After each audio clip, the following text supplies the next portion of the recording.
Sanusi Sanusi II, reinstated as Emir of Kano as Governor Kabir assents amended bill.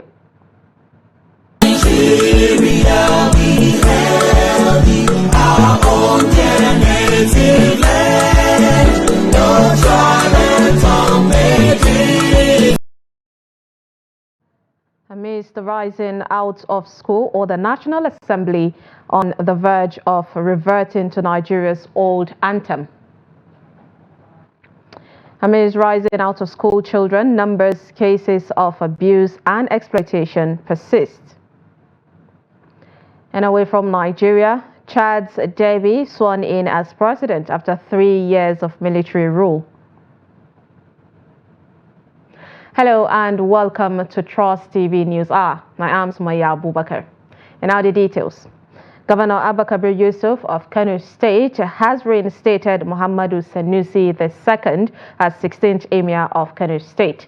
Governor Yusuf also gave a 48-hour ultimatum to 15th Fulani Emir Aminu Ado Bayero and 4 other first-class emirs to vacate the palace and hand over all Emirates property to the office of the deputy governor, who doubles as commissioner for local governments. Governor Yusuf issued the directives on Thursday shortly after assenting the newly passed Kano State Emirate Repeal Bill into law. The new law, passed on Thursday by Kano State House of Assembly, has abolished the 5 emirates established by former Governor Abdullahi Umar Ganduje.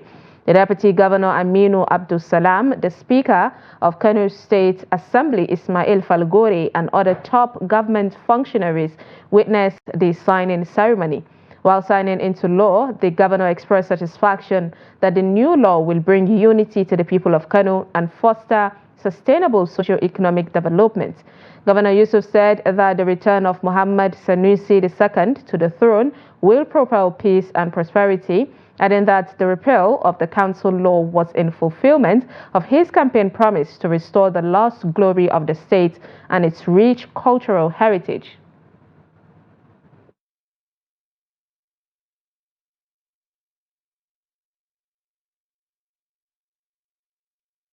The Kano State Emir's Appointment and Deposition Amendment Law 2019 and the Kano State Emirates Council Amendment Law 2019 that balkanized the over 1,000-year-old Kano Emirate has been repealed. A moment ago, I have also exercised my constitutional duty by signing the Kano State Emirates Council Repeal Bill 2024 into law. From the very moment I signed the bill into law, it means that all appointments made in accordance with that 2019 law are voided, and the balkanized Kano Emirate has been restored to its original pre-2019 status. Now joining us via Zoom to give more insight on this is a professor of political science, Bayero University, Kano, Kamilu Sani Fage. Good evening. Thank you for joining us, Professor. Good evening, and thank you for having me. Of course. So what is your take to this monumental development in Kano State? Actually, this monumental development shows the implications or the interference of politics in the traditional institutions in Kano. Already what happened before now with the previous administration and what is happening now just shows that the emirate is like a football. This one will kick it this way, the other one will kick it this way. Instead of holding it in rebirth position, which the people hold it. You know, the traditional institutions are custodian of our culture, of our religion, and of our values. So they are supposed to be insulated from politics. But what we are seeing now and in previous time is political interference in the process, which I think is not good for us and it's not good for the system. Yeah, I mean, Professor, given the constant political tensions, of course, in the state, what impact will this particular development have on the polity? I mean, you've already shared on your fear about the politics being in place, in play at this point. Yeah, you see, I don't think the ordinary person will take up to the street and demonstrate because, this is what the nature of Kano. Whatever happens is just temporarily, maybe a day or two or maximum between now and 1 week, and everything will be back to normal as far as the ordinary person is concerned. But the damage has already been done. For the system and for in terms of even the security of our state. Okay, it is not something that is going to be good for us.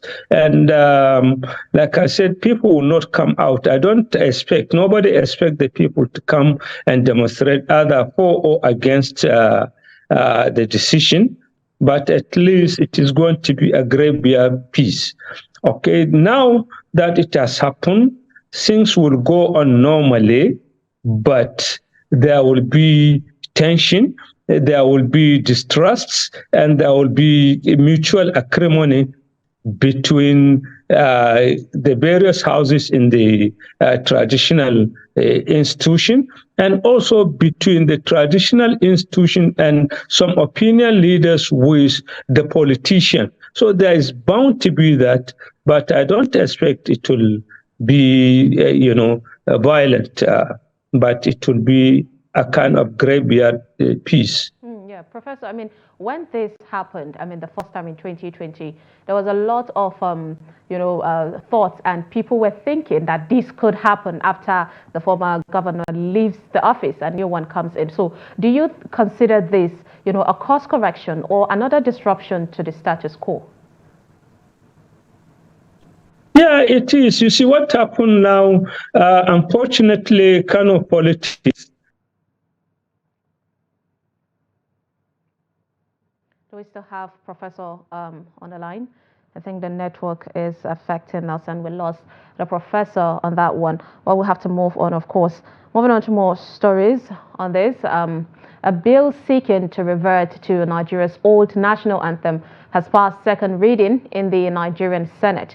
The old anthem, Nigeria We Hail Thee, was replaced with the current one, Arise, O Compatriots, in 1978 during the Olusegun Obasanjo regime. Now, Senate correspondent Sagir Ibrahim brings us the details of this and more from Thursday's plenary. Take a look.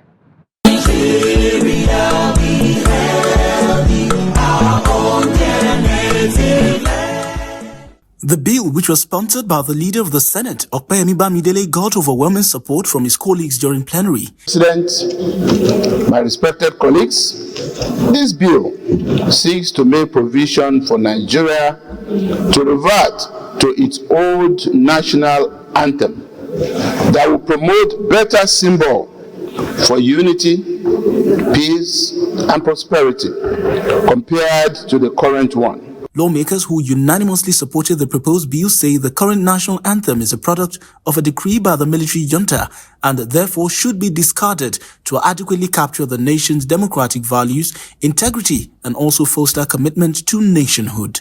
The national anthem that is currently in use is a product of a military junta, which is not a product of consensus ad idem of Nigerians, and therefore does not reflect the wishes and aspirations of Nigerians. So I support that this bill should be read for a second time because it arouses patriotism and a call to defend the nation at very challenging and competing times. So if we bring it back, I'll tell you that our children and all of us will be more committed to realizing the ideals of nationhood. English colleagues, a bill for an act to provide for the national anthem of Nigeria and for matters related thereto, 2024, second reading taken. This bill is now committed to the Committee on Judiciary, Human Rights and Legal Matters, in addition to the Committee on Federal Character and Intergovernmental Affairs, to report back to the Senate as soon as possible. If the bill scales through, the existing national anthem will be replaced by the old one. Also, the Nigerian Senate has urged the Ministry of Aviation and the Nigerian Air Force to take over and convert the abandoned Shell airstrip at Oloibiri Oil Well 1 to a modern Air Force base in Bayelsa State. The resolution followed a motion brought to the floor by Senator representing Bayelsa East, Senator Benson Agadaga, during Thursday's plenary. Lawmakers who contributed to the debate lamented the deplorable state of the facility following the decline of oil exploration activities in the area. My motion is on the urgent need for transformation of the abandoned Shell airstrip at Utogidi, Oloibiri Oil Well 1, Utogidi, Nogwe local government area of Bayelsa State, to an Air Force base. Security is virtually everything. If you think it is too much to secure the country, try the cost of insecurity. And the Air Force that I know, we have a base in Kaduna, we have a base in Lagos, we probably have a base in Makurdi. I think it is right and fitting and equitable, and in terms of logistics, it is appropriate to have an Air Force base in that part of the South-South. I'm in full support of reviving this airstrip. But I need to correct an impression first that there is no Air Force base in South-South. That is not true. There is an Air Force base in Port Harcourt Township. But the critical nature of this airstrip is that, just like distinguished Senator Benga Daniel said, that miscreants are misusing that place for illegality against this country. Responsible for the security implications of what will happen in that airstrip. Now that the place is abandoned, it is my submission that it is indeed a security risk to leave it unattended. For whatever it's worth, since it is an airstrip that is existing, I'm not envisaging that there's a lot of money that requires to be spent to go and take it over. I think the minimum that should happen is that the Nigerian Air Force, even if it's for reasons of security, should go and take over the airstrip nearly immediately. President of the Senate, Godswill Akpabio, while ruling on the resolutions, expressed hope that upgrading the abandoned airstrip to an Air Force base will bring renewed hope to the people. There was the first oil well ever discovered in Nigeria in 1956. Very sadly, some years ago, I was shocked to realize that that area had no electricity for over 33 years. The whole of that community had no electricity. The moment the oil companies move out after they conclude the excavation. The Senate, however, resolved that oil companies in Nigeria should contribute funds towards the upgrade of the abandoned airstrip. From the Red Chamber of the National Assembly, Sagir Ibrahim, Trust TV News, Abuja. The House of Representatives on Thursday passed for third reading a bill reverting the country to the old national anthem, Nigeria We Hail Thee. The bill, sponsored by the Majority Leader of the House, Julius Ihilvere, underwent an accelerated consideration on the floor of the House before passage. The passage of the bill came despite oppositions by the Minority Leader of the House, Kingsley Chinda, and some other lawmakers. Chinda said the old anthem has a colonial tag, which was the reason for the new anthem. It talks about the value of our national flag, which people tend to take for granted. In fact, some nations have gone to war because people abused the national flag. It proceeds to talk about it as a symbol of what we represent as a people. Nigerians, people known all over the world. There's a video trending now which says that Nigerians are the new colonizers. and goes on to describe what we have done, intellectual sector, in IT, in music, in culture, in sports, you name it. And that we should all continue to join hands, though tribes and tongues may differ. How many of Nigerians have faith in the country? Go and assess. Most Nigerians have lost confidence, have lost faith in the country. You don't need a soothsayer to tell you that people are not happy on their faces. Today we are taking ourselves back to that old national anthem. Incidentally, I will even ask again, is this very important at this particular juncture in our national life? What value would it add to us as a nation? I think that these questions need to be answered. Nigerians are looking up to us for more fundamental issues that will cause proper change. Somebody and many of my types in our early 40s, I don't know how this national anthem even affect the well-being of the common man in Nigeria. Let's be realistic. How this one will support the government to stop either hunger, banditry, or improve insecurity. To us, let's do what is beneficial to the common man, and this honorable chamber is the only, for now, standing on a formidable force, a point for the common man of Nigeria.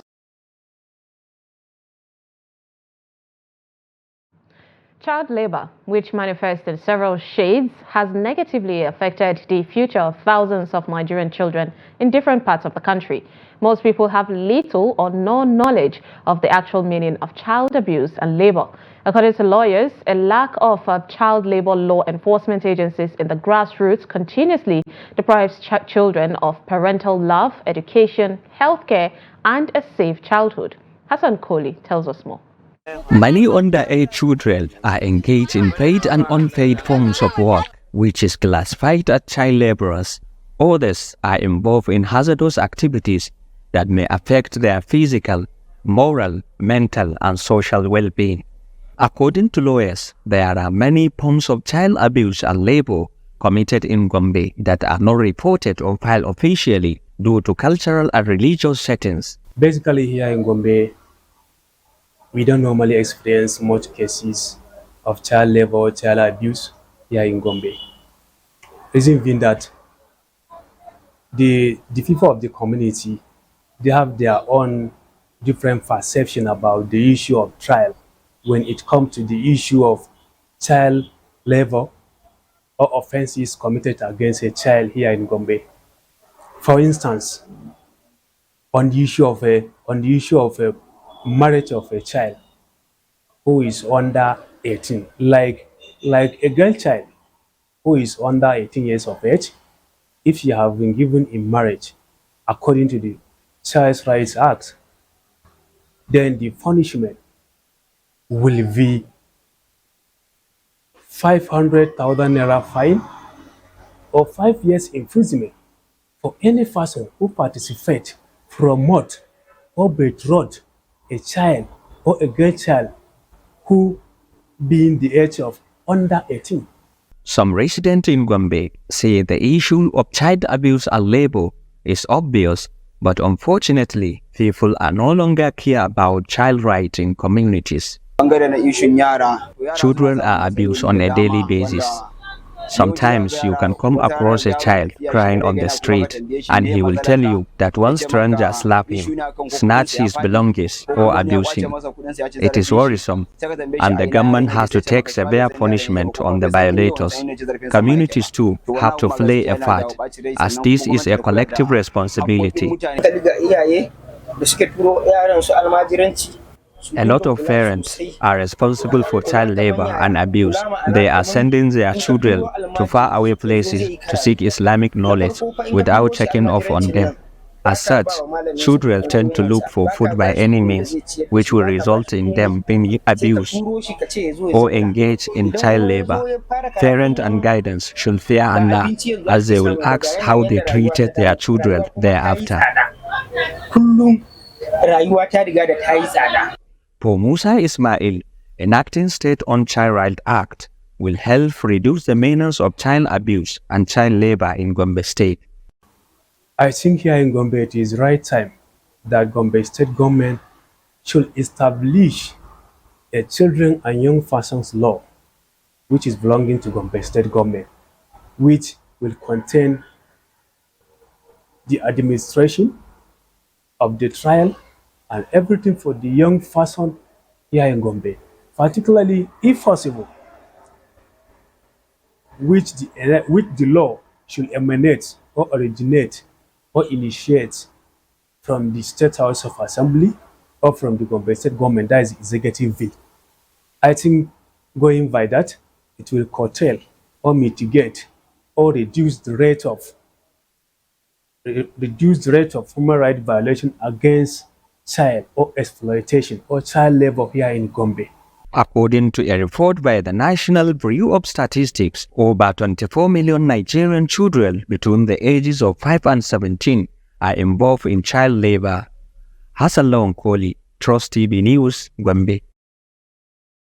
Years after scavengers were banned from residential neighborhoods in the Federal Capital Territory due to security concerns, residents continue to face theft and violent attacks attributed to this group.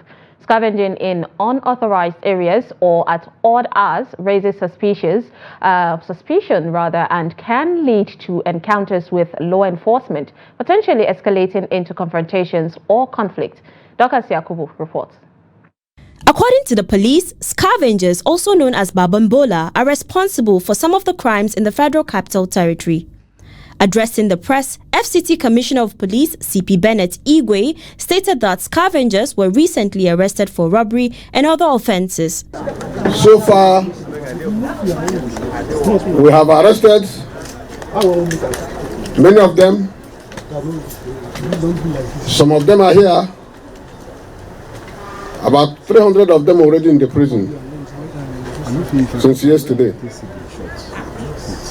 We want to clean the city because we have seen that some of them, in the disguise that they are babambolas or pickers, they end up robbing the house and vicinity of where they have gone. When you leave your house, before you come in, a lot of your things will be missing. If you know what to recover from them, generators, you can see their knives, their equipments. In Zuba, we recovered 2 guns from Babambola group in Zuba. And all people's household equipments were recovered from them. So they are not ordinary. Many of them are not even Nigerians. The CP reiterated the police's commitment to fighting insecurity in the FCT. We are going to do our best to ensure safety of every household in FCT. It's the beginning of the cleansing. It's the beginning of the cleansing. 300 of them have been remanded yesterday. These are the remnants. The fight continues until the city is cleaned and cleared of criminal elements and activities. A suspect, Suleiman Isa, denied being a criminal but admitted that some of the paraders suspects are guilty of the charges against them. All of us here, we are not the same. As all friends are not the same. Some people are looking for what they are, what is inside the bush. Why some people do it? Why some people holding knife are just hanging to say they are babambolas, but they are not babambolas. Babambola is not carrying weapons. See our robbers we are fighting. Scavenging can exacerbate social tensions and competitions for resources in communities, especially if it involves accessing private property or contested areas. Addressing these issues requires a multifaceted approach that combines regulation, community engagement, and support for alternative livelihoods for scavengers. Dorcas Yakubu, Trust TV News, Abuja. The Minister of Defense, Muhammad Badaru, says the armed forces have successfully neutralized 20 commanders of bandit groups across the northern part of the country in the past year.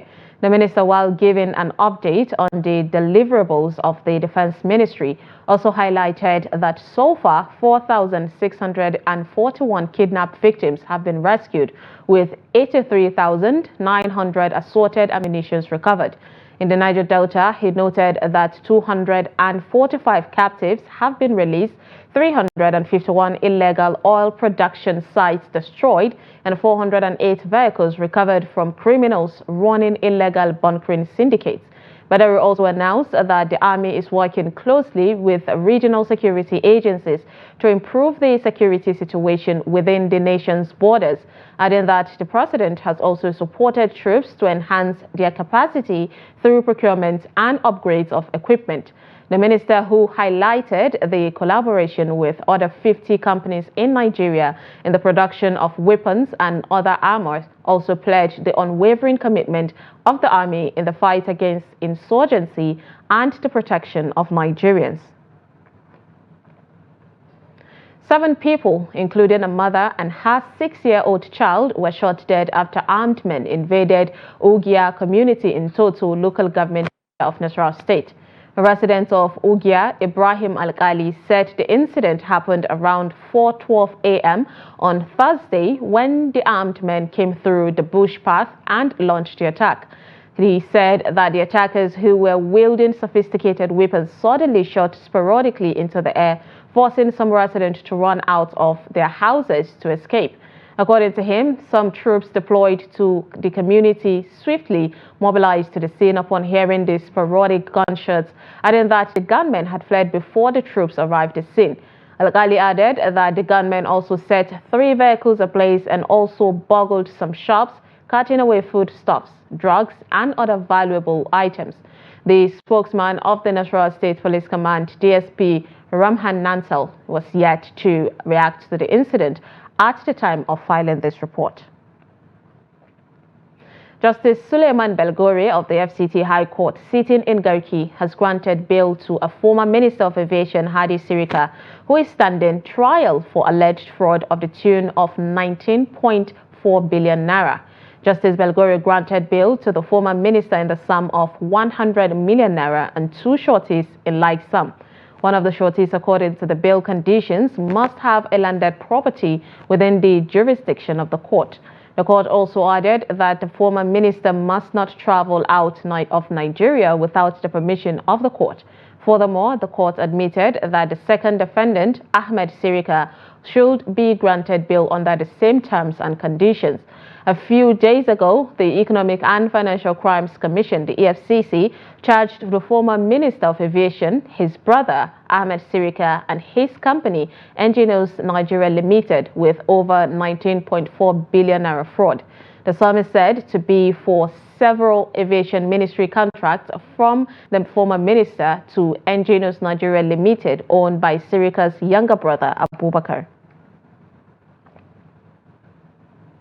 The trial of detained Binance executive Tigran Gambarian at the Federal High Court in Abuja took a dramatic turn as the defendant collapsed in court on Thursday. At the resumed trial, the defendant failed to enter the dock when he was called upon by the court registrar for continuation of trial, as he remained seated at the back seat. Following the failure of the defendant to enter the dock, the trial judge, Justice Emeka Nwete, asked after him, but he later slumped while being led to the dock. Lawyer of the defendant, Mark Mordi, however, told the court that his client has been indisposed and a written application letter had been filed to notify the court of this. At the last sitting, Justice Nwete had dismissed Gambarian's bail application on the ground that the Economic and Financial Crimes Commission had been able to establish that he posed a flight risk in the same manner as Nadeem Anjarwala.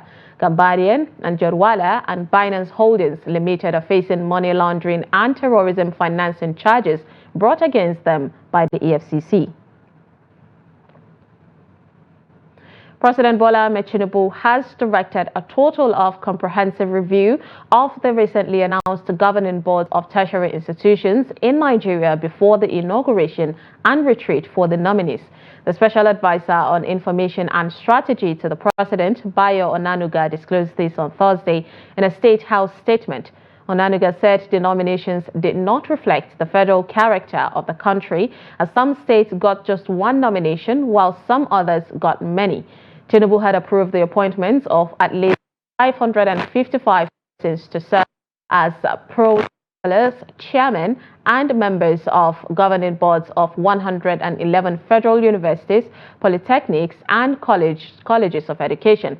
However, there was public outcry, especially from the Academic Staff Union of Universities, Bauchi State, which advocated for the reinstatement of the earlier dissolved members.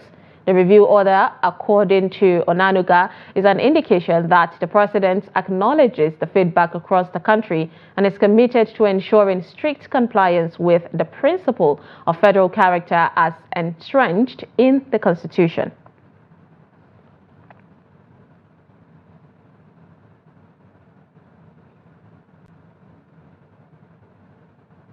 This is Trust News Hour. Coming up, Gombe Balanga farmers appeal for return to dam irrigation site after 4 years of inactivity. This and more after the break. Stay with us.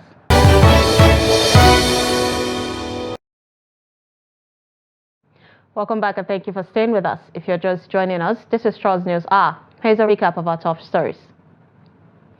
We brought you Sanusi Sanusi II, reinstated as Emir of Kano as Governor Kabir assents amended bill. A National Assembly on the verge of reverting to Nigeria's old anthem.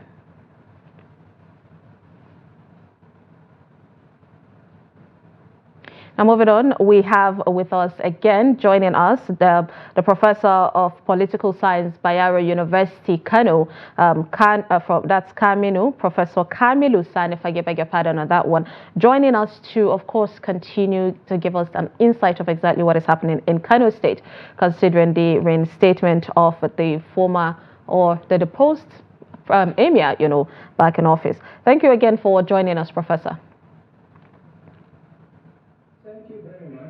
Of course. I mean, we still have a lot of questions for you, so we just had to bring you back. So earlier I asked if you consider, this course of action is a course of correction or another disruption of the status quo, and you're about telling us the details, or, your take on that. Yes. To me, I think. Hello? Yes, we're with you. Go ahead. To me, what is happening now is the reduction of Kano politics into personality conflict. So the conflict between the major actors in Kano has caught the traditional institution in between it. So that is why we are seeing what we are seeing now. And this one has started some few years back, after the death of the former Emir, Ado Bayero. And since then, the personality conflict between these two giants, if we can call them political giants, is what is messing up with the traditional institution or the Emirate Council here in Kano. So I think this is what is happening right now. So do you see Kano, uniting behind Emir Sanusi II after all of this drama that has transpired? I don't see him getting 100% support. He will get support from the NPP government and its followers, and to some extent he will get support from, the Tijaniya group.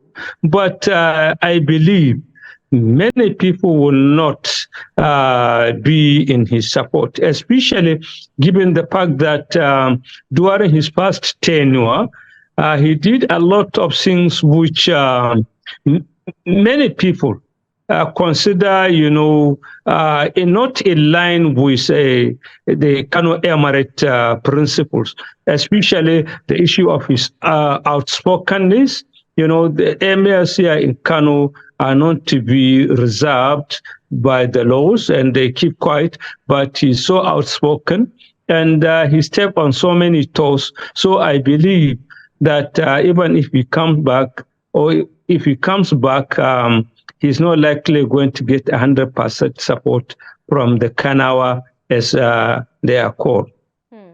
Well, thank you so much for giving your insight on this matter, Professor Kamilu Sani Fage, Professor of Political Science at Bayero University. I appreciate your time. All right, I'm moving on to more stories. The Borno State Police Command has arrested 25 suspects for drug dealing, abuse of illicit drugs and social vices in Maiduguri. Among the paraded suspects before journalists at the command's briefing include 2 suspects caught for attempting to bribe a DPO for the release of a suspect. The police also, during its raid operation, apprehended 21 suspects in possession of dangerous weapons and drugs such as tramadol, D5 and Extol tablets, codeine syrup, knives and Indian hemp, among others. The Borno State Police Public Relations Officer, Nahum Kenneth Daso, said the bribery case has been referred to the state CID for further investigation and prosecution. He added that the command will maintain the tempo of flushing out criminals and sustain peace in Borno. The assailant was conveying tramadol capsules concealed in 2 sacks. It was recovered during the stop and search area. While on the 22nd of May 2024, at about 10:00 hours, one Usman M, 23 years of age, of Polo High Court area, and one Haruna Zava, 32 years of age, of Polo Kusheri area, Maiduguri, came to GRA police station with the sum of 400,000 naira to bribe and free the said Bello Abubakar, which was earlier arrested in possession of 2 sacks containing tramadol capsules. The divisional police officer rejected the bribe as part of professionalism and patriotism to the service. The suspects have been arrested too, and all suspects have been taken to State Criminal Investigation Department. The member representing Idelta North-South Federal Constituency of the Imo State in the House of Representatives, Ikenga Ugochinyere, on Thursday accused the acting national chairman of the People's Democratic Party, the PDP, Umar Damagun, of acting out of a script to destroy the party and render it incapable of contesting the 2027 elections. In a news conference at the National Assembly complex, Ugochinyere enjoined governors, lawmakers and leaders of the People's Democratic Party to rise up and speak out with the view to saving the party from those he called agents of the ruling All Progressive Congress. The report. Ugochinyere further stated that Damagun has gone against the tenets of the agreement reached at the last National Executive Council meeting of the PDP, which allowed him to remain in office until August, when a new chairman will be elected, by desperately obtaining a court injunction against his removal. Each of these reverse case and each of these expert applications, numerous of them that I don't want to waste time reading, most of you can Google it, all before either Justice James Omotosho or Iyaniko, each expert. And once they are filed, in few hours they are assigned to these same particular people. And this thing keeps turning up and nobody is talking. Gentlemen, like I said, the list is endless. Now, this lawyer who have been dragging PDP in all these cases is now the lawyer who is now representing PDP in this current suit, which is against the interest of the party. How did the switch happen?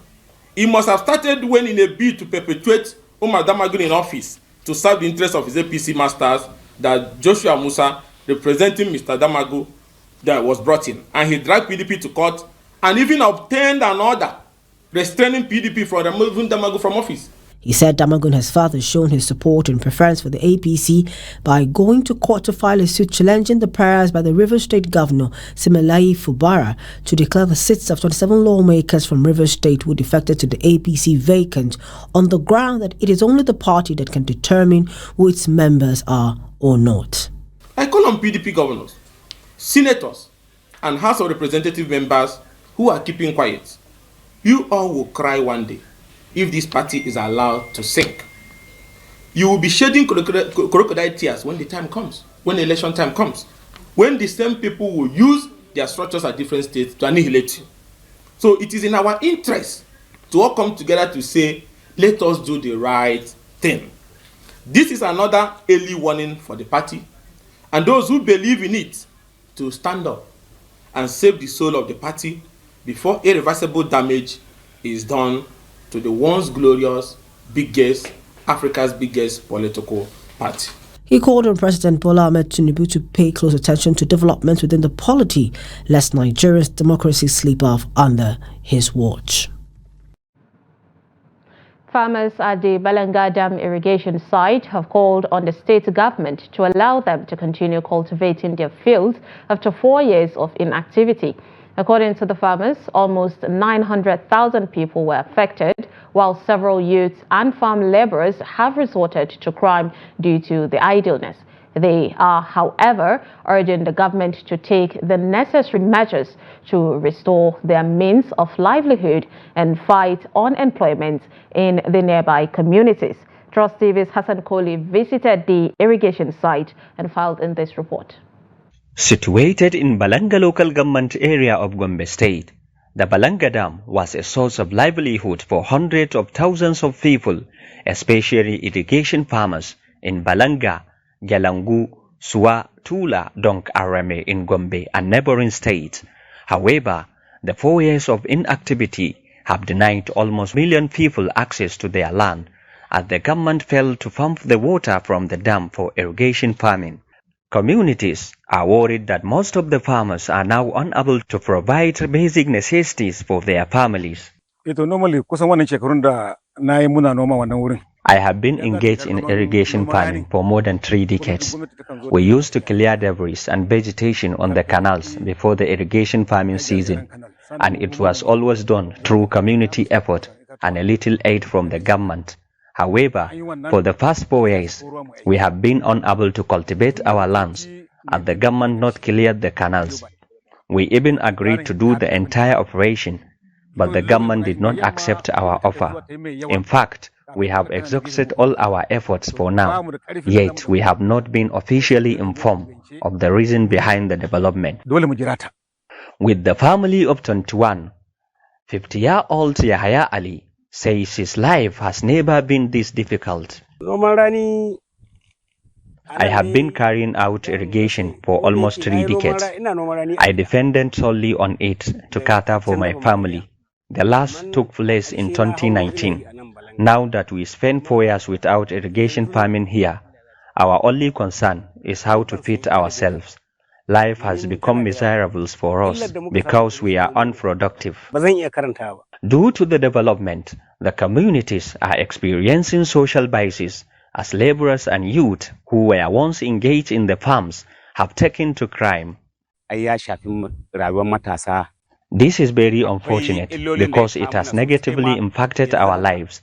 Now our youth are engaging in traditional games under the trees, while some are now involved in unwholesome acts, which is not good for our future. While irrigation farming was still on, 874 youths were working in my rice fields, but now they have become idle. The government should consider this a matter of urgency. Reacting to the development, the state government said modalities are being worked out to kick off the rehabilitation and expansion project at the Balanga Dam irrigation site. The state government, since when I came to office, I've been making a lot of strides to ensure that normalcy has returned in Balanga Dam. I'm happy to tell you that the zonal coordinator of Northeast Development Commission visited me last 2 weeks, and he informed me that the only thing that is left now is for the contractors to be handed over to the state so that they will commence work. So that aspect too has gone very far. So I want to inform the citizens of Galangu especially, but Gombe State as a whole, that very soon and before the next irrigation season will commence, I'm very sure that Balanga Dam will be in shape and normalcy will be returned and irrigation farming will commence. The Balanga Dam was created by the former head of state, General Ibrahim Badamasi Babangida, in 1980s as a multipurpose dam that serves as a source of livelihood to residents in the community. Hassan Lawan Koli, Trust TV News, Gombe. The Minister of State for Youth Development, Ayodele Olawande, has charged Nigerian youths to focus on solutions rather than problems, encouraging greater collaboration and initiative. He made this statement while welcoming a delegation from the Afro-Arab Youth Council while discussing the current challenges facing young Nigerians. Also at the meeting were the President and Vice President of the National Youth Council of Nigeria. They highlighted the benefits that the collaboration between the Afro-Arab Youth Council and the National Youth Council of Nigeria will bring to Nigerian youth. Give us initiatives. You know how to do it. You can speak. You know the problem we are facing. But let us stop talking about problem. Let us talk about solution. How are we going to fix it? How are we getting it wrong? How are we getting it right? We need to start doing our research. A lot has been opened to us. Very soon, the Nigeria Youth Investment Fund will be out for entrepreneurs, young entrepreneurs. Very soon, we are going to have a lot of things that is going to come to our ways. The 30% quotas of the youth in government is happening. That is why you see me sitting down in front of you. I was with a young of people, a huge amount of them, over 200, and we formed a formation. I said, see, I said I have a slogan. I have the first slogan. The first slogan is that a youth with at least 2 skills will come up with what we call Nigerian Youth Academy, which is going to be out very soon. And we said again, it's another initiative. This 1 youth 2 skills, we want to have to go back to the grassroots and even talk to the informal youth that we've neglected for a very long time. Because all our conversations, all our engagements are much more to the formal youth. Nigerian young people will be exposed to what the Africa has to offer them.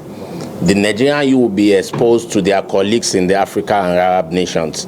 Nigerian youth will be exposed to initiatives, entrepreneurship, agricultural drives, energy, so many key sectors that we can go and partner and bring it to our country to develop. Let's join Yusuf Akogu for Business News Update.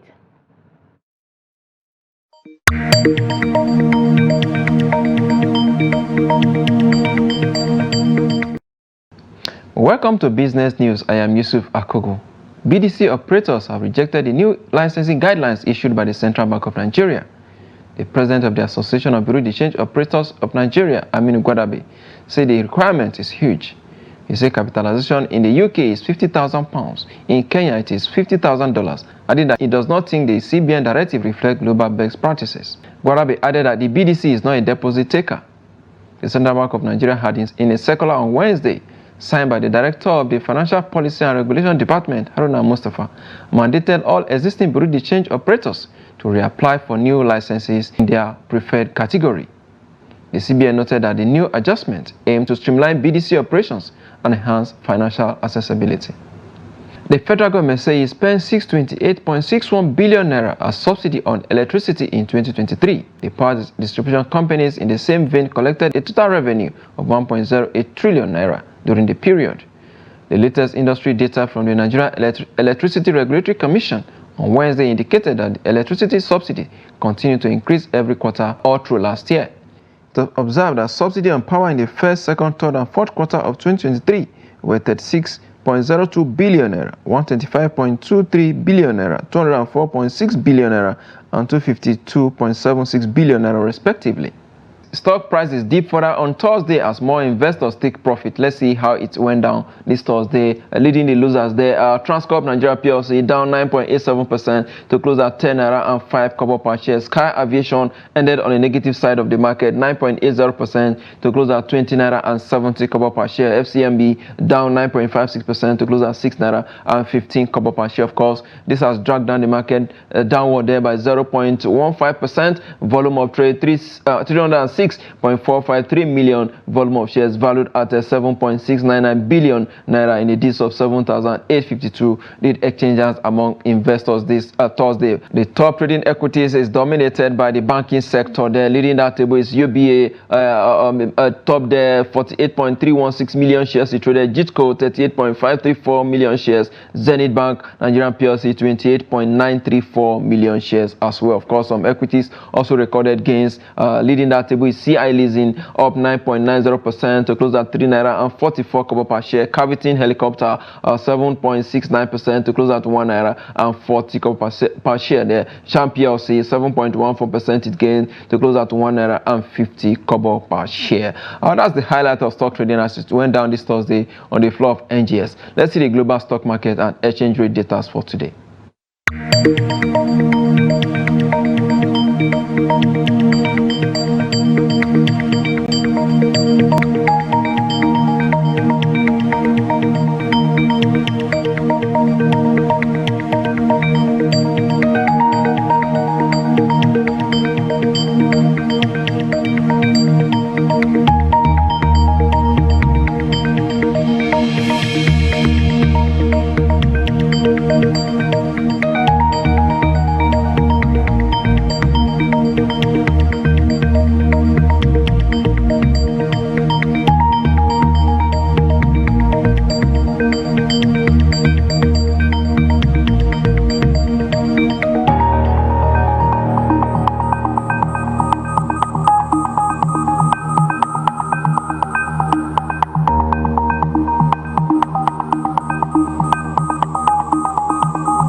Oil prices increased on Thursday, regaining some of the previous day's losses despite the U.S. Federal Reserve entertaining further tightening of interest rates, a move that could halt oil demand. At the London market, Brent crude sells for $82 per barrel. For the oil basket, price drops to $83 per barrel. As business, I am Yusuf Akogu.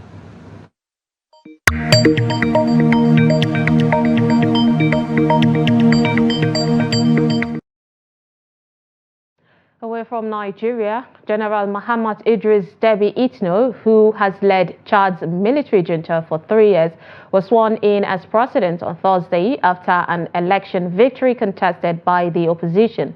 Deby officially won 61% of the May 6th vote that international NGOs said was neither credible nor free, in which the main opposition rival called a masquerade.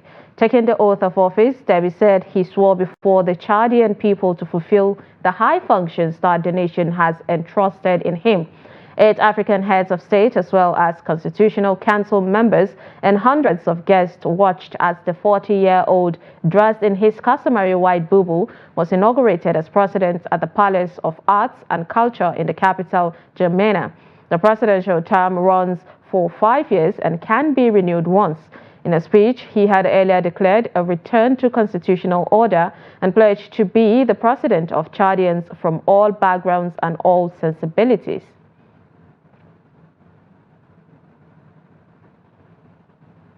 Let's now join Emmanuel Fashemi for Sport News Update.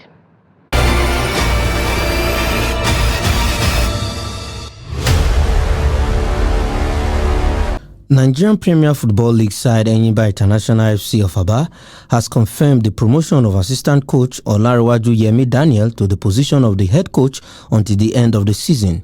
The decision comes after Coach Finidi George vacated the position to take up the Super Eagles coaching job officially. Coach Daniel, who is currently pursuing his UEFA B license coaching course, is deemed fit to bring the latest techniques and strategies to Enyimba FC. His passion for the game and his continuous pursuit of excellence makes him the ideal candidate to lead the team forward during this transition period.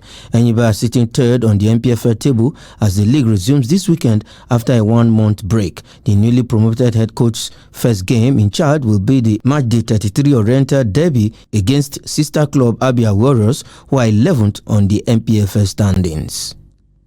The Nigerian Under-17 male national team, the Golden Eaglets, trashed the Young Sparrowhawks of Togo 3-0 in a rescheduled last Group B match at the ongoing Wafu Zone B Championship in Accra, Ghana. The game earlier scheduled for Wednesday, May 22nd was postponed due to heavy downpour, but the Eaglets made up for the delay with a dominant performance.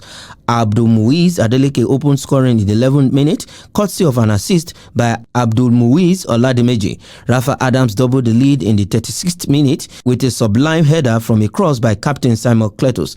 Adeleke sealed the win with his second goal in the 57th minute. Thanks to a through ball by Kletos, the Eaglets' convincing win sets them up for a semi-final clash against Cote d'Ivoire on Saturday, May 25th at 7 p.m.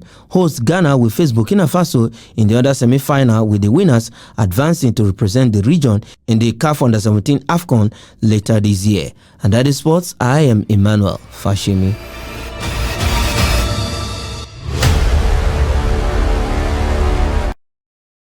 And with that, we've come to the end of Trust News Hour. Do not forget to follow us across all our social media platforms and join our YouTube live stream for more news programs and documentaries.